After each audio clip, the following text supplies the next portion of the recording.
Imagine if your government suddenly became the world's most aggressive mutual fund manager and its biggest bet was artificial intelligence. Right now in Washington, a radical idea is gaining momentum. Should the public own a stake in companies building the most powerful AI systems on earth? The logic is simple. AI has been trained on humanity's collective data, culture, labor, and knowledge. So if AI creates trillions of dollars in value, should all of that wealth go only to Silicon Valley investors, or should ordinary citizens also get a cut?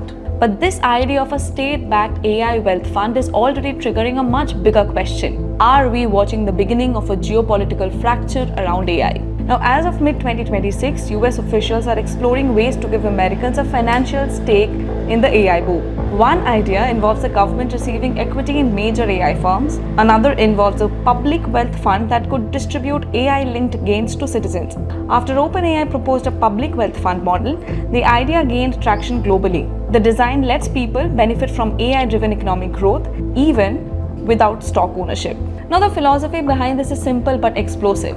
If AI models derive value from public data, public infrastructure, public research, and human culture, then the upside should not be monopolized by a handful of private companies. Several competing models are now being discussed. One reported idea would route AI-linked equity into Trump accounts, investment accounts for American children born between 2025 and 2028. Another approach would place equity into a sovereign wealth-style public fund. And Senator Bernie Sanders has gone much further, proposing a one-time 50% equity tax on large AI companies paid in company stock. Now, to be clear, none of this is settled policy yet. But the fact that both Silicon Valley leaders and the US politicians are even discussing public ownership of AI tells us how big this movement has become. But why would fiercely competitive AI labs agree to give up equity at all? One reason is money. AI is not just powerful, it is brutally expensive. OpenAI's reported financials suggest losses in the tens of billions, while Reuters has reported that the company could spend roughly $600 billion on compute through 2030. Now that is the core tension. Frontier AI needs endless capital, chips, data centers, energy, cloud infrastructure, talent, and model training. A government-backed equity model could become a new source of stability, but it would also pull private AI companies deeper into the machinery of the state. At the same time, competitors are moving fast. Anthropic has projected its first adjusted operating profit for a quarter, and SpaceX, now combined with xAI, has already shown how investors are willing to assign trillion-dollar valuations to AI-linked infrastructure plays. Now let's start with the good side of this state-backed AI ownership model. If designed well, it could create a broader shareholder society. Instead of AI wealth being concentrated only among founders, venture capitalists, and early investors, citizens could receive a direct financial benefit from the AI boom. That could help reduce public anger over automation, job displacement, and the feeling that ordinary people are being left out of the next industrial revolution. There is also a strategic argument. If the government has a stake in critical AI infrastructure, it may be more willing to support power grids, data centers, chip supply chains, and national AI capacity at scale, and more importantly, regulate AI. But there's a bad side. What happens when the referee also owns the team? Critics warn that government ownership could create a dangerous conflict of interest. The government is supposed to regulate AI companies, but if it also owns a financial stake in them, will it still regulate them objectively? Could a government protect users, workers, and competitors if tough regulation reduces the valuation of the companies it owns? Could procurement contracts, defense deals, and infrastructure approvals start favoring government-backed AI giants over smaller startups and open-source alternatives? There is also the moral hazard problem.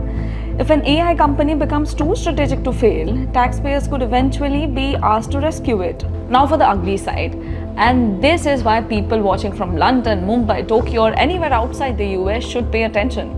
The US is not just debating who gets AI profits. It is also deciding who gets access to the most powerful AI models. In June 2026, the US Commerce Department issued an export control directive affecting Anthropic's Fable 5 and Mythos 5 models.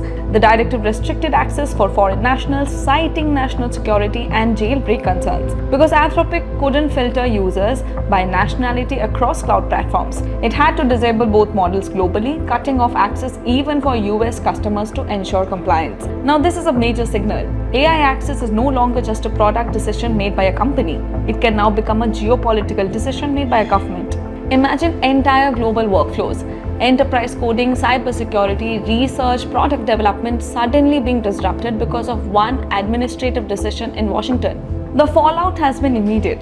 Tech officials worldwide, especially in India, are now reassessing how dependent they are on foreign-controlled AI platforms. India's India AI mission, backed by more than 10,000 crore, is funding multiple domestic AI teams and consortia to build indigenous foundation models. But the Anthropic episode has made the sovereign AI argument much stronger. The debate is no longer just about data. It is about infrastructure, compute, model access, and technological independence. So here is the real story. The US attempt to socialize AI profits may help stabilize its domestic market, but export controls and government ownership could also fracture the global internet into sovereign AI blocks. We may be entering a world where the intelligence you can access depends not only on your subscription plan, but on your passport. So what do you think? Would you accept a government AI dividend in exchange for giving the state a stake in frontier AI companies, or would that concentration of power be too risky? Let me know in the comments, and don't forget to like and subscribe for more deep dives into the future of tech.